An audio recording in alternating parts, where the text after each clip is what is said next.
il y a de l'espoir au Québec. Puis cet espoir-là, là, on va l'investir collectivement, tous vous autres, Sylvain et moi, dans Caroline CAQ. À toi la parole, Caroline.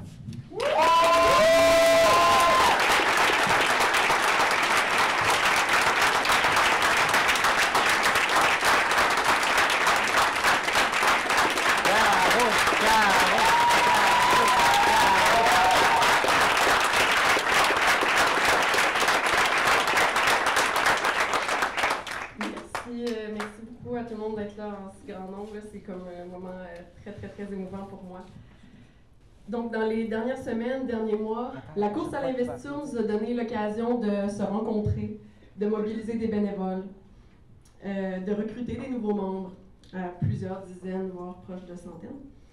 La course à l'investiture, c'était un moment parfait pour mettre en valeur le caractère démocratique de Québec solidaire. De rappeler aux gens que la politique était accessible, qu'on avait aussi le droit de s'exprimer pour faire des choix. C'est ce que vous avez eu la chance de faire ce soir en choisissant qui vous souhaitiez avoir comme candidat pour Québec solidaire.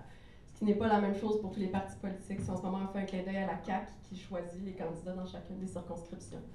Ça me fait plaisir qu'on mette en valeur, nous, le caractère démocratique de notre démarche. La plupart d'entre vous ont lu ou savent que j'ai été travailleuse de rue. C'est un des rôles que j'ai préférés depuis que je suis intervenante sociale. Les rencontres que je faisais dans le cadre du travail de rue se passaient un peu n'importe où. À l'aréna de Saint-Fabien, à la cantine de Saint-Narcisse, à la maison des jeunes de Pointe-au-Père, au bar de danseuses ou sur un coin de rue. Dans le travail de rue, tu prends les gens où ils sont, comme ils sont, avec les choix qu'ils font.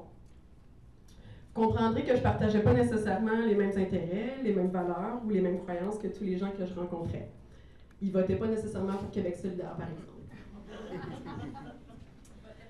Mais une chose est certaine, c'est qu'il y a un espace qu'on arrive toujours à partager entre êtres humains.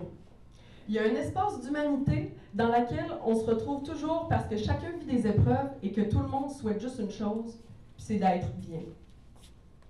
Fondamentalement, pour moi, qu'est-ce qui distingue Québec solidaire de tous les autres partis politiques? C'est cette volonté-là de prendre soin.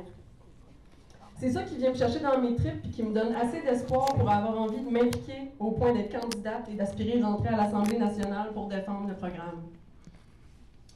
Prendre soin de nous, prendre soin de notre environnement, c'est ça le cœur de Québec solidaire. Puis je trouve que c'est magnifique à défendre. Non seulement, comme société, en ce moment, on ne prend pas soin, mais on a des exigences qui nous rendent encore plus malades. Quand Québec solidaire nous parle de projet de loi anti-burnout avec 4 semaines de congé garanti à chaque année, ou de droit de se déconnecter de son cellulaire en dehors des heures de travail, pour moi, ça, c'est des mesures concrètes pour prendre soin. Quand Québec solidaire nous parle de salaire minimum à 15 $ de l'heure, de la loi Bombardier pour limiter les salaires des hauts dirigeants d'entreprise, ou encore d'assurance dentaire publique, pour moi, c'est encore des propositions concrètes pour limiter les inégalités sociales. Puis ça aussi, pour moi, c'est prendre soin. Quand Québec solidaire propose le plan de transition énergétique le plus ambitieux, qui n'a jamais été présenté par aucun autre parti politique, et qui s'engage à développer son économie autour de cette transition-là, pour moi, ça, c'est prendre soin de nous, de nos enfants, puis de notre planète. Comme région aussi, on a des défis qui nous sont propres pour pouvoir prendre soin de notre population. Notre population est vieillissante à Rimouski, puis on vit une pénurie de main-d'œuvre importante. Une de mes priorités, c'est de pouvoir attirer et retenir la population active, de pouvoir offrir le soutien nécessaire pour l'intégration des personnes immigrantes, de dynamiser puis diversifier notre économie pour maintenir nos jeunes en région, puis de soutenir notre économie sociale puis nos PME qui vivent des défis immenses. Notre milieu est bouillonnant de jeunes commerces, mais malheureusement, on assiste souvent à des fermetures d'entreprises parce que le marché n'est pas facile puis que le commerce de détail fait face à des nouveaux enjeux comme le virage numérique en ce moment.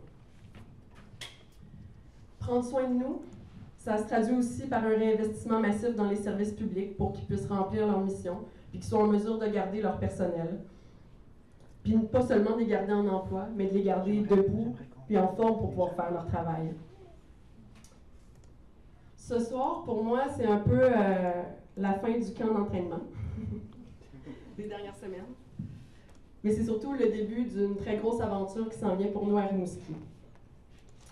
À l'heure actuelle, les sondages nous disent que plus de la moitié des électeurs sont indécis sur le parti qu'ils vont appuyer lors des prochaines élections. En direction vers le 1er octobre, Québec solidaire s'apprête à mener la plus importante campagne électorale de son histoire. Ce sera aussi la plus importante campagne que Québec solidaire n'aura jamais connue à Rimouski, et j'espère que vous aurez envie d'y prendre part. J'ai vraiment hâte de faire de grandes choses avec vous, et que Rimouski soit la surprise des prochaines élections. Avant de passer aux remerciements, j'avais envie de vous partager une phrase qui m'a marquée, issue d'un texte de l'artiste et auteur candidate de Québec solidaire dans Tachereau, Catherine Dorion. Notre passion est la seule arme qui puisse faire face à votre ironie terrible et à votre argent. Nous allons l'aiguiser, nous allons nous en servir. Nous ne sommes pas des frustrés, nous ne sommes pas des illuminés. Les pragmatiques, c'est nous. Absolument.